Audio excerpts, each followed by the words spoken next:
Hello दोस्तों, नमस्कार। Welcome back my channel.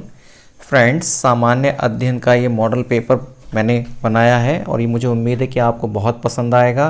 और ये काफ़ी मोस्ट इम्पोर्टेंट प्रश्नों को इसके अंदर कवर किया गया है जो परीक्षा की दृष्टि से बहुत ही महत्वपूर्ण है। तो चलिए दोस्तों, देर न करते हुए देखते हैं इसका पहला प्रश्न। फ्रेंड्स, अगर आप हमारे चैनल पहली बार आ गए तो चैनल को जरूर सब्सक्राइब कर लें और बेल का आइकन को प्रेस कर दें, जिससे हमारी आने वाली वीडियो की नोटिफिकेशन आपको सबसे पहले मिल सके। तो चलिए दोस्तों, देखते हैं इसका पहला प्रश्न। पहला प्रश्न दोस्तों, कि निम्नलिखित में से किस चीनी जनरल ने कनिष्क को हराया था? तो फ्रेंड्स, पांचाऊ, पानयांग या शी हुआंगटी या होटी, निम्नलिखित में से कौन सा होगा? तो फ्रेंड्स, इसका जो आंसर होगा वह होगा पानचाऊ। क्यों पानचाऊ इसका आंसर होगा दोस्तों? पांचाऊ। चीनी इतिहासकारों के अनुसार जो था दोस्तों, यूची नरेश यानी कनिष्क को यूची नरेश भी कहा जाता था, ने चीनी सेनापति पांचाऊ के पास एक अपना दूत भेजकर हान राजकुमारी से विवाह करने की मांग की थी, जिसे पांचाऊ ने ठुकरा दिया था। इस पर रुष्ट होकर कनिष्क ने उसके राज्य चीनी तुर्किस्तान पर लगभग 90 ईस्वी में चढ़ाई कर दी, परंतु पांचाऊ से उसको हार का सामना करना पड़ा था। नेक्स्ट प्रश्न दोस्तों, प्रश्न नंबर 2, अथावना क्या क्या अर्थ है? फ्रेंड्स, अथावना का क्या अर्थ है? तो फ्रेंड्स, अथावना का जो अर्थ है वह होता है भू राजस्व, यानी इसका ए आंसर बिल्कुल सही होगा। दोस्तों, विजयनगर जो साम्राज्य था, विजयनगर साम्राज्य में अथावना या 98 भू राजस्व विभाग को कहते थे और इस विभाग द्वारा शिष्ट नामक भूमि कर की वसूली की जाती थी। नेक्स्ट देखते हैं दोस्तों, प्रश्न नंबर 3, मुमताज महल का असली नाम क्या था? मुमताज महल का असली नाम क्या था? अर्जुमंद बानो बेगम, लाडली बेगम या मेहरुन्निसा या रोशन आरा? तो फ्रेंड्स, इसका जो आंसर होगा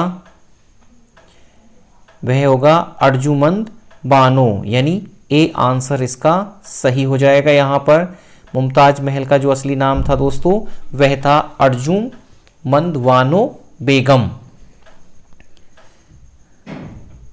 कि मुमताज महल का असली नाम जो था दोस्तों अर्जुमंद बानो बेगम था, जिसका विवाह 1612 ईस्वी में शाहजहां, जिसको खुर्रम कहा जाता था, हुआ था। विश्व प्रसिद्ध ताजमहल मकबरे का निर्माण शाहजहां ने मुमताज की याद में करवाया था, जो 1653 ईस्वी में पूरा हुआ था। और हैबल ने ताजमहल को भारतीय नारीत्व की साकार प्रतिमा कहा है। नेक्स्ट प्रश्न दोस्तों, प्रश्न नंबर 4, दिल्ली सल्तनत का कौन सा सुल्तान लाल बख्श के नाम से जाना जाता था? लाल बख्श के नाम से इल्तुमिश, बलबन, मोहम्मद बिन तुगलक या कुतुबुद्दीन ऐबक? तो फ्रेंड्स, लाल बख्श के नाम से जाना जाता था वही जाना जाता था कुतुबुद्दीन ऐबक। हमारा यहाँ पर डी आंसर सही हो जाएगा। कुतुबुद्दीन ऐबक को अपनी उदारता एवं दानी प्रवृत्ति के कारण लाल बख्श यानी लाखों का दान करने वाला दानी कहा गया है। इतिहासकार मिन्हाज ने उसकी दानशीलता के कारण ही उसे हातिम द्वितीय की संज्ञा दी है। इससे पूछ सकता है कि हातिम द्वितीय की संज्ञा किसको दी गई है? तो वह कुतुबुद्दीन ऐबक को दी गई है। फरिश्ता के अनुसार उस समय केवल दानशील व्यक्ति को ही ऐबक कहा जाता था, यानी ऐबक की जो उपाधि दी गई थी कुतुबुद्दीन ऐबक को, वह उसकी दानशीलता के या दान प्रियता के कारण दी गई थी। प्रश्न नंबर 5, निम्नलिखित में से अकबर के दरबार में आने वाला पहला अंग्रेज व्यक्ति था? तो फ्रेंड्स, इस प्रश्न का जो आंसर होगा वह कौन सा होगा? रॉल्फ फिंच या टॉमस रो, जॉन हॉकिंस या पीटर मुंडी? तो फ्रेंड्स, इसका जो आंसर होगा वह होगा रॉल्फ फिंच। ए आंसर इसका सही होगा। फतेहपुर तथा आगरा आने वाला रॉल्फ फिंच, जो कि 1583 से 1591 के बीच में पहला अंग्रेज व्यापारी था और पुर्तगालियों की चुगली के कारण जो है दोस्तों इसको कुछ दिन जेल में भी रहना पड़ा था। प्रश्न नंबर 6, किस मुगल बादशाह को जिंदा पीर कहा जाता है? तो फ्रेंड्स, जिंदा पीर जो कहा जाता है निम्नलिखित में से किसको कहा जाता है? अकबर को या औरंगजेब को, शाहजहां को या जहांगीर को? तो दोस्तों, इसका जो आंसर होगा वह होगा बी, औरंगजेब को। औरंगजेब को फ्रेंड्स किस लिए कहा जाता था कि औरंगजेब बहुत ही धार्मिक कट्टरता के कारण उसको जिंदा पीर कहा जाता था। उसने सिक्कों पर कलमा खुदवाना, नवरोज का त्यौहार मनाना, भांग की खेती करना, गाने बजाने आदि पर रोक लगा दी थी। प्रश्न नंबर 7, सुलह ए कुल का सिद्धांत किसके द्वारा प्रतिपादित किया गया था? तो फ्रेंड्स सुलह ए कुल का सिद्धांत प्रतिपादित किया गया था किसके द्वारा? निजामुद्दीन औलिया, अकबर, जैनुलाब्दीन या शेख नसीरुद्दीन चचेरा। तो फ्रेंड्स इसका जो आंसर होगा वह होगा बी, अकबर के द्वारा। नेक्स्ट है प्रश्न इससे संबंधित है कि सुलह ए कुल के सिद्धांत में अकबर द्वारा दूसरे तरीके से विभिन्न धर्मों में शांति स्थापित या शांति का सामंजस्य के सिद्धांत पर बल दिया गया है। फ्रेंड्स आपको वीडियो कैसी लग रही है कमेंट में जरूर बताएं। वीडियो अच्छी लगे तो दोस्तों उसको लाइक कर दें, अपने फ्रेंड के साथ उसको जरूर शेयर कर दें। 8 नंबर है कि निम्नलिखित में से अकबर द्वारा बनाई गई कौन सी इमारत का नक्शा बौद्ध विहार की तरह है? यानी कौन सी इमारत है जो अकबर ने बनवाई थी जिसका नक्शा बौद्ध विहार की तरह है? तो फ्रेंड्स इसका जो आंसर होगा वह होगा पंचमहल।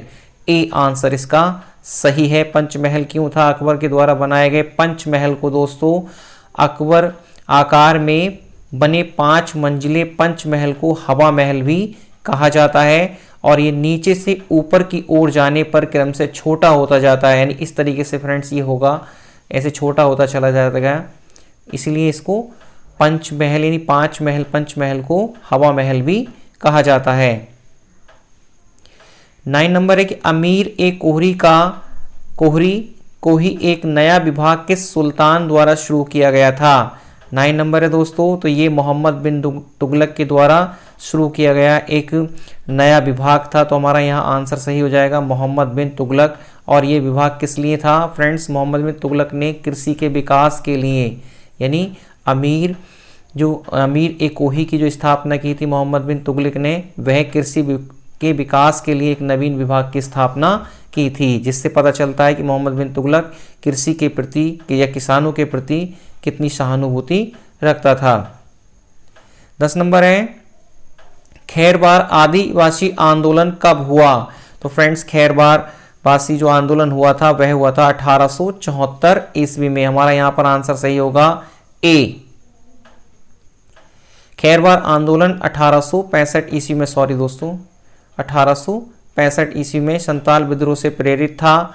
और ये संताल विद्रोह से प्रेरित क्योंकि इस आंदोलन का जो नायक था वह भागीरथ मांझी संताल विद्रोह में सक्रिय था। इस आंदोलन ने विदेशी शासन की सत्ता को चुनौती दी थी। भागीरथ ने अपने को राजा घोषित किया था। वह लगान खुद प्राप्त करता था एवं उसकी रसीद निर्गत भी करता था।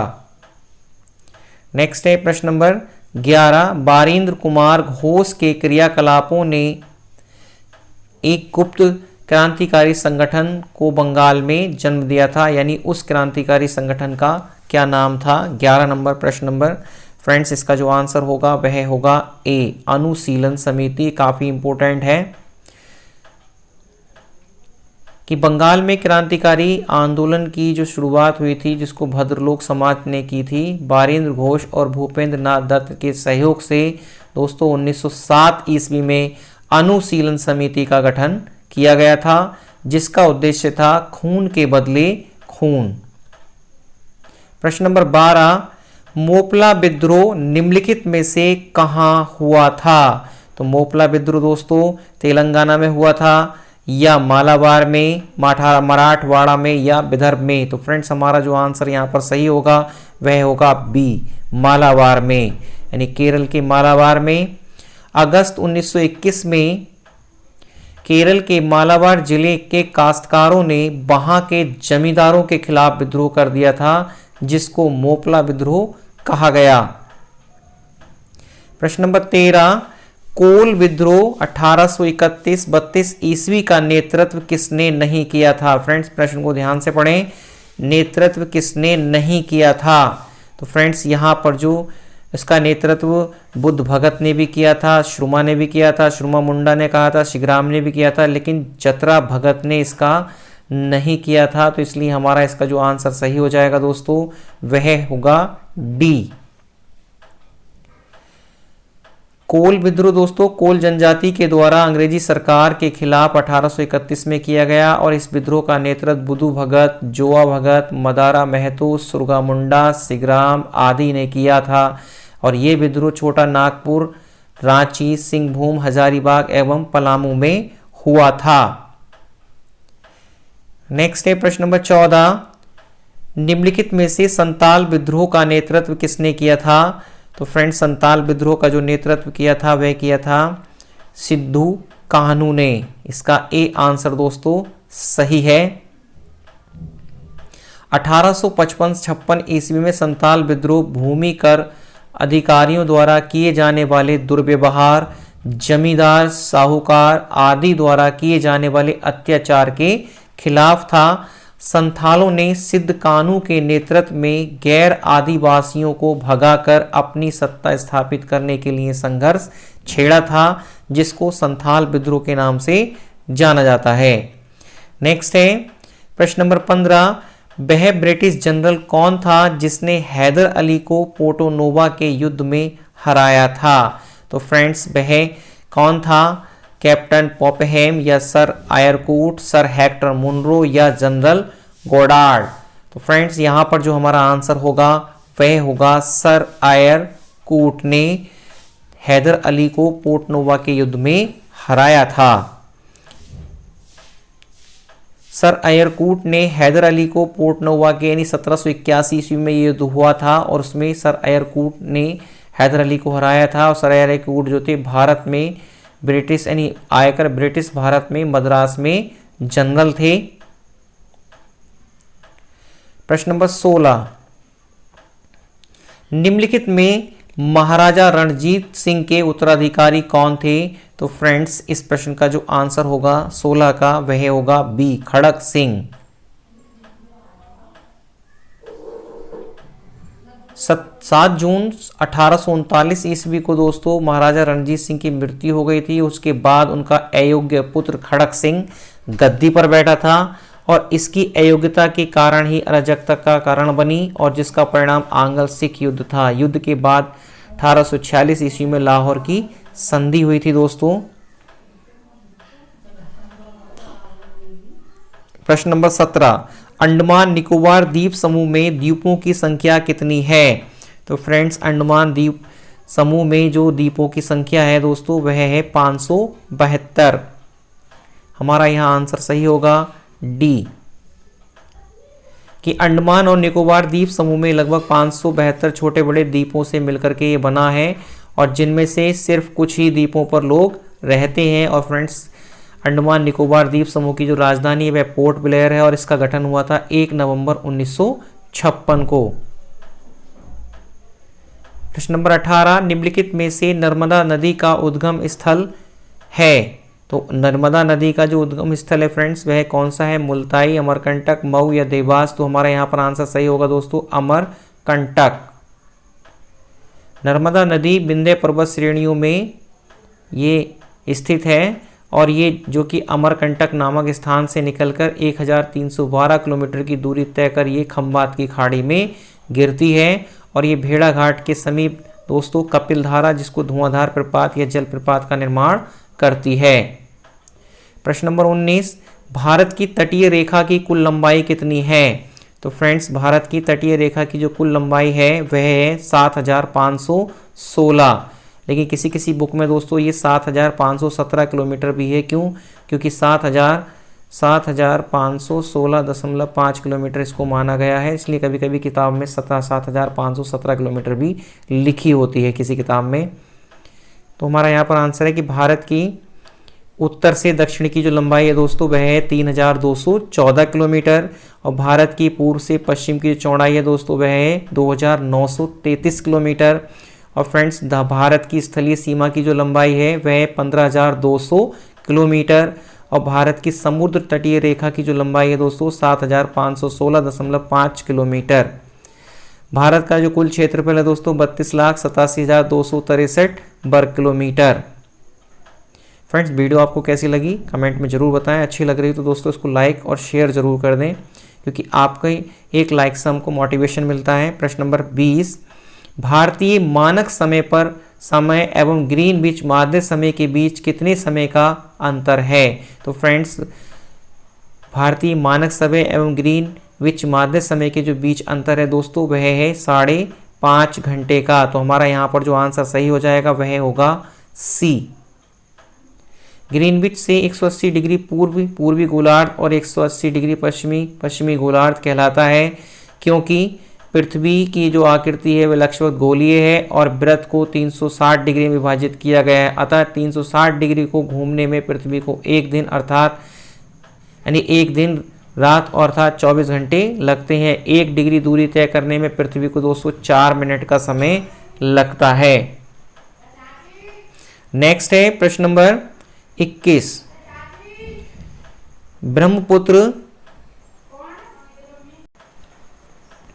प्रश्न नंबर 21, ब्रह्मपुत्र नदी को तिब्बत में किस नाम से जाना जाता है? तो फ्रेंड्स, पद्मा के नाम से, या चकमुड़ुक के, या हिमजुक के, या सांगपो के नाम से?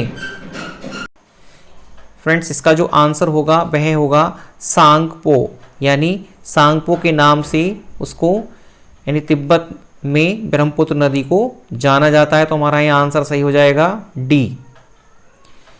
ब्रह्मपुत्र नदी तिब्बत में सांगपो तथा असम में दिहांग के नाम से जानी जाती है और ये तिब्बत में मानसरोवर झील से 80 किलोमीटर दूरी पर स्थित हिमानी से निकलती है तथा बंगाल की खाड़ी में गिर जाती है। नेक्स्ट है प्रश्न नंबर 22। भारत का 90% अम्रक झारखंड में पाया जाता है। इस अम्रक को क्या कहा जाता है? तो फ्रेंड्स, झारखंड में जो अम्रक पाया जाता है वह उसको किस नाम से जाना जाता है? तो फ्रेंड्स, इसका नाम है रूबी वेराइटी, यानी सी आंसर इसका सही होगा। रूबी वेराइटी अम्रक एक प्रकार का अम्रक है जो कि झारखंड में पाया जाता है। 23 नंबर है कि निम्नलिखित में से कौन सी नदी एस्चुरी नहीं बनाती है? तो फ्रेंड्स, निम्नलिखित में से कौन सी नदी एस्चुरी नहीं बनाती है? तो फ्रेंड्स, नर्मदा भी इसमें जो बनाती है दोस्तों वह होगी महानदी। एस्चुरी नहीं बनाती है बल्कि ये डेल्टा बनाती है। और बाकी सभी नदियां जो है फ्रेंड्स, नर्मदा, ताप्ती, मांडवी, ये आपकी एस्चुरी बनाती हैं। नर्मदा, ताप्ती तथा मांडवी नदियां एस्चुरी का निर्माण करती हैं और ये डेल्टा का निर्माण नहीं करती हैं, जबकि महानदी डेल्टा का निर्माण इसके द्वारा किया जाता है। और ये नदी छत्तीसगढ़ के अमरकंटक नामक स्थान से निकलकर 890 किलोमीटर की दूरी तय कर उड़ीसा राज्य में बंगाल की खाड़ी में जाकर के ये गिर जाती है। नेक्स्ट प्रश्न है दोस्तों, प्रश्न नंबर 24। निम्नलिखित में से कौन सा बादल अत्यधिक तीव्र वर्षा के लिए उत्तरदायी है? कपासी बादल, कपासी वर्षा, वर्षा स्त्री या पक्षावस्त्री? तो फ्रेंड्स, इसका जो आंसर होगा 24 नंबर का वह होगा कपासी वर्षा। तो ये गलत लिख गया दोस्तों, ये कपासी वर्षा है। नेक्स्ट है, यानी कपासी वर्षा मेघ जो होते हैं दोस्तों वह अत्यधिक गहरे काले रंग वाले सघन एवं भारी बादल हैं। ये नीचे से ऊपर की ओर विशाल मीनार की भांति उठे रहते हैं और इनका विस्तार काफी बड़े क्षेत्र पर होता है। इन बादलों से भारी वर्षा, ओला या तड़ित झंझा आदि होते हैं। नेक्स्ट प्रश्न है दोस्तों, प्रश्न नंबर 25। टाइफून नामक चक्रवात से निम्नलिखित में से कौन सा क्षेत्र अत्यधिक प्रभावित होता है? तो टाइफून 25 नंबर।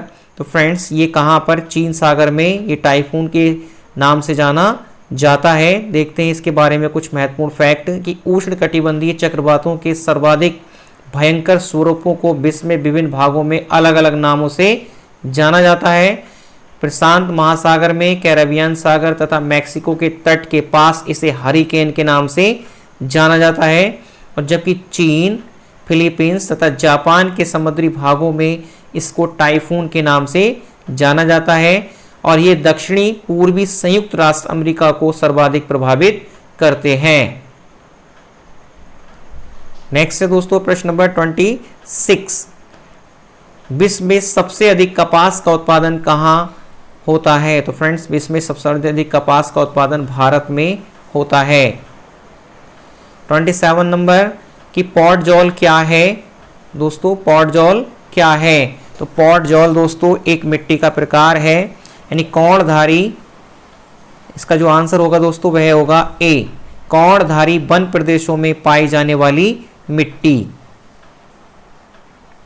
पॉटजोल मिट्टी, पॉटजोल जो मिट्टी है दोस्तों वो ध्रुवीय, दीर्घ शीत ऋतु एवं संक्षिप्त ग्रीष्म ऋतु वाले प्रदेशों में जहां कौड़धारी वन पाए जाते हैं, इस मिट्टी का जो विस्तार है दोस्तों वह अलास्का, कनाडा, स्कैंडिनेवियाई तथा पूर्वी सोवियत संघ के अधिकांश उत्तरी भागों में देखने को मिलता है। 28 नंबर है, निम्नलिखित में से कौन सी शीत धारा है? वेनेजुएला, क्यूरोशिबो या गल्फ स्ट्रीम या ब्राजील? तो फ्रेंड्स इसका जो आंसर हो जाएगा वह होगा ए, शीत धारा वेनेजुएला है, बाकी सभी ये गर्म धाराएं हैं। यानी क्यूरोशिबो धारा ये गर्म धारा है और ये प्रशांत महासागर में है। गल्फ स्ट्रीम ये भी गर्म धारा है अटलांटिक महासागर में। ब्राजील धारा ये भी गर्म धारा है अटलांटिक महासागर में, जबकि वेनेजुएला जो धारा है वह शीत धारा है और ये अटलांटिक महासागर में मिलती है। 29 नंबर है कि राज्य में दूसरे सदन की स्थापना या उसे रद्द करने से संबंधित कौन सी सही विधि है? लोकसभा द्वारा साधारण बहुमत से पारित प्रस्ताव या संबंधित राज्य की विधानसभा द्वारा पूर्ण बहुमत से पारित प्रस्ताव या संबंधित राज्य की विधानसभा द्वारा साधारण बहुमत से पारित प्रस्ताव और पारित विधि द्वारा। डी नंबर है लोकसभा द्वारा पूर्ण बहुमत से पारित। तो फ्रेंड्स इसका जो आंसर होगा वह होगा 29 प्रश्न का बी, यानी संबंधित राज्य की विधानसभा के द्वारा पूर्ण बहुमत से पारित प्रस्ताव। राज्य में दूसरे सदन की स्थापना या करना या उसको रद्द करने का जो प्रस्ताव है राज्य की विधानसभा की कुल सदस्य संख्या के बहुमत द्वारा तथा उपस्थित और मत देने वाले सदस्यों की संख्या के कम से कम 2/3 बहुमत से पारित होना चाहिए, अनुच्छेद 169 के तहत। 30 नंबर है कि राष्ट्रपति पर महाभियोग का आरोप संसद के किस सदन के द्वारा लगाया जा सकता है? तो फ्रेंड्स संसद के किसी भी सदन के द्वारा राष्ट्रपति पर महाभियोग का आरोप लगाया जा सकता है। तो हमारा जो यहाँ पर आंसर सही हो जाएगा दोस्तों 30 का वह होगा सी, यानी राष्ट्रपति पर महाभियोग का आरोप संसद के किसी भी सदन के द्वारा लगाया जा सकता है। आरोप यदि आरोप का अन्वेषण करने वाले या कराने वाले सदन की कुल सदस्य संख्या के कम से कम 2/3 बहुमत द्वारा पारित कर दिया जाता है, तो ऐसे संकल्प पारित किए जाने की तारीख से राष्ट्रपति को अपने पद से हटना होता है, यानी उनको त्यागपत्र देना होता है।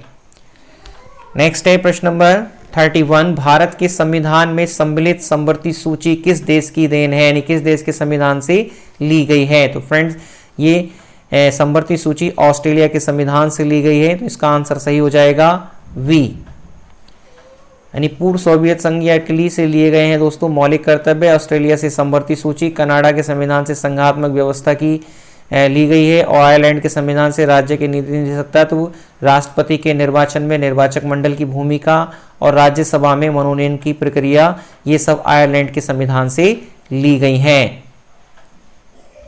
फ्रेंड्स अगर आपने हमारी हिस्ट्री की वीडियो नहीं देखी है तो प्लेलिस्ट में जाकर के आप हिस्ट्री की वीडियो देख सकते हैं, या आपने अगर हमारा टेलीग्राम चैनल ज्वाइन नहीं किया है तो आप हमारे टेलीग्राम को ज्वाइन कर सकते हैं, जिसका लिंक जो डिस्क्रिप्शन बॉक्स में दिया गया है, या आप टेलीग्राम पर जाकर के वाईफाई एग्जाम पॉइंट सर्च करेंगे तो आपको हमारा चैनल मिल जाएगा, आप उसको जाकर के ज्वाइन कर सकते हैं और पीडीएफ का लाभ उठा सकते हैं। 32 नंबर है कि सरकारीय आयोग निम्नलिखित में से किससे संबंधित है? तो फ्रेंड्स सरकारीय आयोग जो संबंधित था वह केंद्र राज्यों से संबंधित यानी संबंधों से संबंधित था, तो हमारा यहाँ पर आंसर सही हो जाएगा डी। देखते हैं संबंधित कुछ फैक्ट कि न्यायाधीश RS सरकारिया की अध्यक्षता में सरकारीय आयोग का गठन 1983 जून 1983 ईस्वी में केंद्र राज्य के बीच संबंधों में सुधार हेतु सुझाव देने हेतु किया गया था। इसके अन्य सदस्य थे SNR सेन तथा B शिवरामन। 33 नंबर है कि राज्यपाल का वेतन तथा भत्ता निम्नलिखित में से किस निधि पर भारित होता है या किस निधि के द्वारा दिया जाता है? तो फ्रेंड्स इसका जो आंसर होगा वह होगा कंसोलिडेटेड फंड ऑफ स्टेट्स, यानी राज्य की संचित निधि के द्वारा। कि भारतीय संविधान के अनुच्छेद 202 के खंड 3 का के अनुसार राज्यपाल की उपलब्धियां तथा भत्ते तथा उसके पद से संबंधित अन्य व्यय प्रत्येक राज्य की संचित निधि पर भारित होते हैं। 34 नंबर है कि भारत के राष्ट्रपति अपना त्यागपत्र किसको संबोधित करके देता है? तो फ्रेंड्स भारत का जो राष्ट्रपति है वह उपराष्ट्रपति को संबोधित करके अपना त्यागपत्र देता है। हमारा आंसर यहाँ सही होगा वी। अनुच्छेद 56 के अनुसार राष्ट्रपति अपने पद ग्रहण करने की तारीख से 5 वर्ष की अवधि तक पद धारण करेगा, परंतु वह उपराष्ट्रपति को संबोधित अपने हस्ताक्षर सहित लेख द्वारा अपना त्यागपत्र कर सकेगा। 35 नंबर है कि संविधान सभा का संवैधानिक सलाहकार किसे नियुक्त किया गया था। तो फ्रेंड्स संविधान सभा का जो सलाहकार नियुक्त किया गया था वो क्या गया था, BN राव को, डॉक्टर BN राव को। तो हमारा यहाँ आंसर सही हो जाएगा दोस्तों सी। डॉक्टर BN राव को समितियों, उपसमितियों तथा संविधान सभा की सहायता हेतु संवैधानिक सलाहकार नियुक्त किया गया था। उन्होंने अप्रत्यक्ष रूप से संविधान का प्रारूप निर्धारित करने में महत्वपूर्ण भूमिका निभाई थी। 36 नंबर है कि भारतीय संविधान में सम्मिलित नीति निर्देशक तत्व की प्रेरणा हमें किस संविधान से प्राप्त हुई है। तो दोस्तों हमें ये आयरलैंड के संविधान से प्राप्त हुई थी। अभी हमने पीछे शुरू में इससे संबंधित प्रश्न देखा था। तो हमारा आंसर यहाँ पर सही हो जाएगा डी। ऑस्ट्रेलिया के संविधान से दोस्तों समवर्ती सूची ली गई है और आयरलैंड के संविधान से नीति निर्देशक तत्व लिए गए हैं, और भी इससे नीति जो आपके राष्ट्रपति से संबंधित जो निर्वाचक निर्णय था उसके भी निर्वाचक मंडल की भूमिका ली गई है, वह भी आयरलैंड के संविधान से ली गई है। 37 नंबर है कि भारत में उपराष्ट्रपति का निर्वाचन होता है। 37 नंबर, तो इसका आंसर होगा संसद के दोनों सदनों के द्वारा, यानी ए आंसर इसका सही होगा। कि अनुच्छेद 66A के अनुसार उपराष्ट्रपति का निर्वाचन संसद के दोनों सदनों के सदस्यों से मिलकर बनने वाले निर्वाचक गण के सदस्यों के द्वारा अनुपातिक प्रतिनिधित्व पद्धति के द्वारा और एकल संक्रमणीय पद्धति के द्वारा होगा, और ऐसे निर्वाचन में मतदान गुप्त होगा। जब उपराष्ट्रपति राष्ट्रपति के कृत्यों के निर्वहन करता है तब दोस्तों उसे राष्ट्रपति की उपलब्धियां मिलती हैं, अन्यथा उसे राज्यसभा के सभापति का ही वेतन मिलता है, क्योंकि उपराष्ट्रपति किसका सभापति होता है, तो राज्यसभा का। 38 नंबर है दोस्तों कि निम्नलिखित में से नायक समिति का संबंध किससे था। तो नायक समिति का जो संबंध था दोस्तों वह था लघु उद्योगों से। तो यहां पर हमारा आंसर सही हो जाएगा बी। नायक समिति का संबंध दोस्तों लघु उद्योगों से था, भगवती समिति का संबंध बेरोजगारी से था, और महाल नोबिस समिति का संबंध राष्ट्रीय आय से था, और मल्होत्रा समिति का संबंध दोस्तों बीमा क्षेत्र सुधार से संबंधित था। ये काफ़ी इंपॉर्टेंट है दोस्तों, इससे संबंधित कोई ना कोई प्रश्न पूछ ही लेता है परीक्षा में, तो आप इनको अच्छे से याद कर लें। प्रश्न नंबर 39, भारत में राष्ट्रीय आय की गणना निम्नलिखित में से किसके द्वारा की जाती है। तो राष्ट्रीय आय की गणना दोस्तों केंद्रीय सांख्यिकी संगठन के द्वारा की जाती है। तो हमारा यहाँ पर आंसर सही हो जाएगा डी। भारत में राष्ट्रीय आय की गणना केंद्रीय सांख्यिकी संगठन के द्वारा की जाती है, और ये संस्था नियमित रूप से राष्ट्रीय आय के आंकड़े प्रकाशित करती है। राष्ट्रीय आय के सृजन में अर्थव्यवस्था के तीनों क्षेत्रों का योगदान होता है। ये कौन कौन से क्षेत्र होते हैं दोस्तों, ये होता है प्राथमिक क्षेत्र, द्वितीयक क्षेत्र और तृतीयक क्षेत्र। प्राथमिक क्षेत्र में जो होते हैं दोस्तों वह कृषि, वन क्षेत्र, मत्स्य क्षेत्र एवं खाने शामिल की जाती हैं, जबकि द्वितीय क्षेत्र में जो आते हैं आपके उद्योग आते हैं, जबकि तृतीय क्षेत्र में दोस्तों जो सेवा क्षेत्र में व्यापार, परिवहन, संचार, बैंकिंग और जो आपकी वास्तविक जायदाद तथा सामुदायिक एवं व्यक्तिगत सेवा आदि शामिल की जाती हैं तृतीयक क्षेत्र में।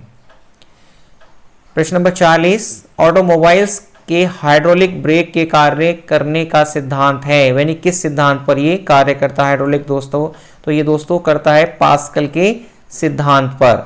तो हमारा यहाँ पर आंसर सही हो जाएगा डी, पास्कल का नियम। पास्कल का नियम क्या है दोस्तों, कि पास्कल के नियम के अनुसार गुरुत्वीय प्रभाव नगण्य माना जाए तो संतुलन की अवस्था में किसी द्रव के भीतर प्रत्येक स्थान पर समान दाब रहता है।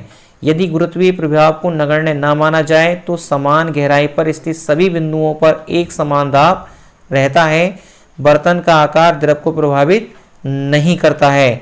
हाइड्रोलिक प्रेस, हाइड्रोलिक ब्रेक एवं हाइड्रोलिक लिफ्ट जो है दोस्तों वह पास्कल के नियम पर आधारित है। 41 नंबर है कि दूरदृष्टि दोष से पीड़ित व्यक्ति को कठिनाई होती है। तो दूरदृष्टि से पीड़ित व्यक्ति को दोस्तों पास की वस्तु स्पष्ट रूप से देखने में कठिनाई होती है। तो हमारा यहाँ पर आंसर सही हो जाएगा पास की वस्तु स्पष्ट दिखाई देखने में, क्योंकि उसको दूर की वस्तु तो स्पष्ट दिखाई देती है, पास की वस्तु उसको स्पष्ट नहीं दिखाई देती। दूरदृष्टि दोष के कारण दूर की वस्तुओं को आंखें देख सकती हैं, परंतु पास की वस्तु का प्रतिबिंब रेटिना के पीछे बनता है, इसीलिए पास की वस्तु स्पष्ट दिखाई नहीं पड़ती है। और इस दोष को निवारण के लिए दोस्तों हमें उत्तल लेंस का प्रयोग करना पड़ता है। 42 नंबर है कि निम्नलिखित में से कौन सा सामान्य ताप पर ठोस अवस्था में रहता है। तो सामान्य ताप पर दोस्तों जो ठोस अवस्था में रहता है वह रहता है आयोडीन, यानी इसका सी आंसर सही होगा। आयोडीन, आयोडीन एक नीले काले रंग का अपारदर्शी क्रिस्टलीय ठोस है जिसमें धात्विक चमक होती है। क्लोरीन, ब्रोमीन और फ्लोरीन ये दोस्तों अक्रिय गैसें हैं। 43 नंबर है दोस्तों कि छपाई में प्रयोग की जाने वाली स्याही निम्नलिखित में से किसके अपघटन से प्राप्त होती है। एसिटिलीन से, मेथेन से, या कार्बन टेट्राक्लोराइड से, या बेंजीन से। तो दोस्तों ये जो प्राप्त होती है वह प्राप्त होती है मीथेन से, यानी बी आंसर इसका सही होगा। और मीथेन कहाँ कहाँ पाई जाती है। मीथेन एक जो है दोस्तों स्वादहीन, रंगहीन, स्वादहीन तथा गंधहीन गैस है। दोस्तों गंदगी लिख गया है यहाँ, गंधहीन गैस है जो दलदली क्षेत्रों में पाई जाती है। इसके अतिरिक्त कार्बनिक पदार्थ के विघटन से कोयले से निकलने वाली गैसों में भी ये विद्यमान रहती है। और दोस्तों ये काले रंग, मोटे टायर, छापे खाने, स्याही पेंट एवं कार्बन की छड़ें आदि बनाने में प्रयुक्त की जाती है। और इसे 1000 डिग्री सेंटीग्रेड पर तापमान पर जलाने से कार्बन ब्लैक प्राप्त होता है जो कि छपाई के काम में लाया जाता है। 44 नंबर है कि यदि हवा का तापमान बढ़ जाता है तो उसकी जल बात ग्रहण करने की क्षमता पर क्या प्रभाव पड़ेगा। 44 नंबर, तो दोस्तों यदि हवा का तापमान बढ़ेगा तो जल वाष्प उसकी सोखने की जो क्षमता है वो भी बढ़ जाएगी। तो हमारा यहाँ पर आंसर हो जाएगा बी, यानी बढ़ती है। वायुमंडल की आर्द्रता तापमान में सीधा संबंध पाया जाता है। यदि वायुमंडल का तापमान बढ़ता है तो जल वाष्प ग्रहण करने की क्षमता में वृद्धि हो जाती है, और यदि तापमान घटता है तो जल वाष्प ग्रहण करने की क्षमता भी कम हो जाती है। प्रश्न नंबर 45, निम्नलिखित में से किसने एटम में न्यूट्रॉन की खोज की थी। तो फ्रेंड्स एटम में न्यूट्रॉन की खोज की थी चैडविक ने, यानी इसका बी आंसर सही होगा। चैडविक। न्यूट्रॉन एक आवेश रहित मूल कण है, इसका द्रव्यमान प्रोटॉन के बराबर होता है दोस्तों। और न्यूट्रॉन की खोज 1932 में जेम्स चैडविक ने की थी। और इलेक्ट्रॉन की खोज दोस्तों जे थॉमसन ने, और प्रोटॉन की खोज जो की थी दोस्तों वह गोल्ड स्टीनर के द्वारा की गई थी। इसके साथ ही परमाणुक नाविक की जो खोज की गई थी वह रदरफोर्ड महोदय जी के द्वारा की गई थी। और परमाणु संख्या की खोज दोस्तों हेनरी मोसेले के द्वारा ज्ञात की गई थी। ये फ्रेंड्स काफी इंपॉर्टेंट फैक्ट है, इसमें से कोई ना कोई प्रश्न किसी न किसी परीक्षा में आपसे पूछ लिया जा सकता है।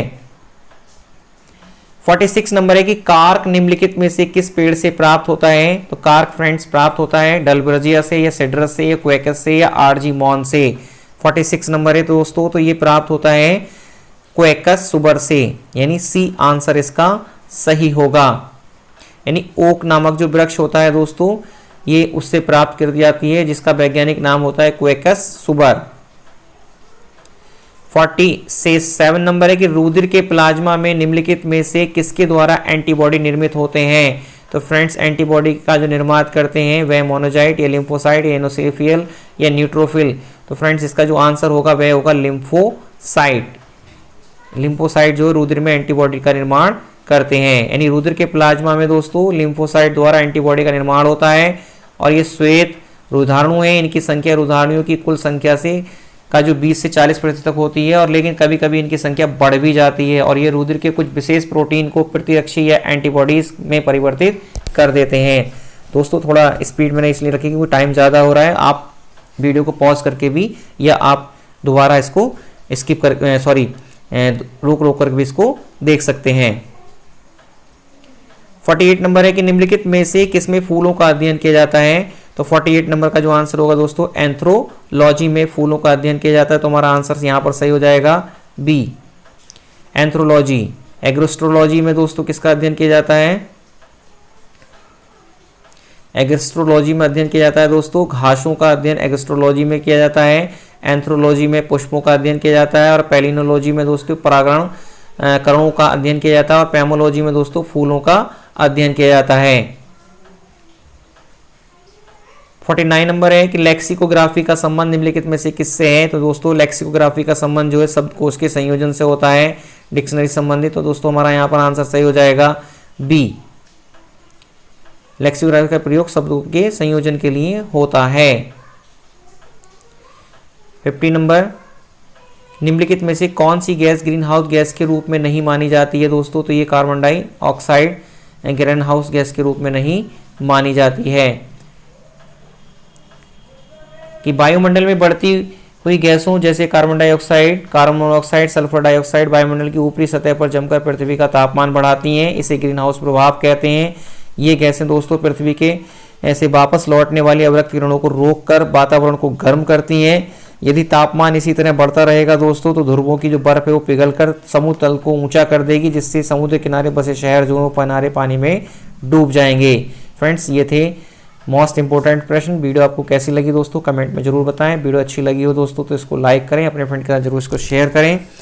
अगर आपने हमारी और वीडियो नहीं देखी है तो उनकी लिस्ट आपकी प्लेलिस्ट में बनी हुई है, वहाँ से जा करके उनको आप देख सकते हैं। वीडियो देखने के लिए दोस्तों धन्यवाद। मिलते हैं आपसे नेक्स्ट वीडियो के लिए, तब तक जय हिंद। स्वस्थ रहें दोस्तों, मस्त रहें और अपनी तैयारी को अच्छे से जारी रखें। Thanks for watching.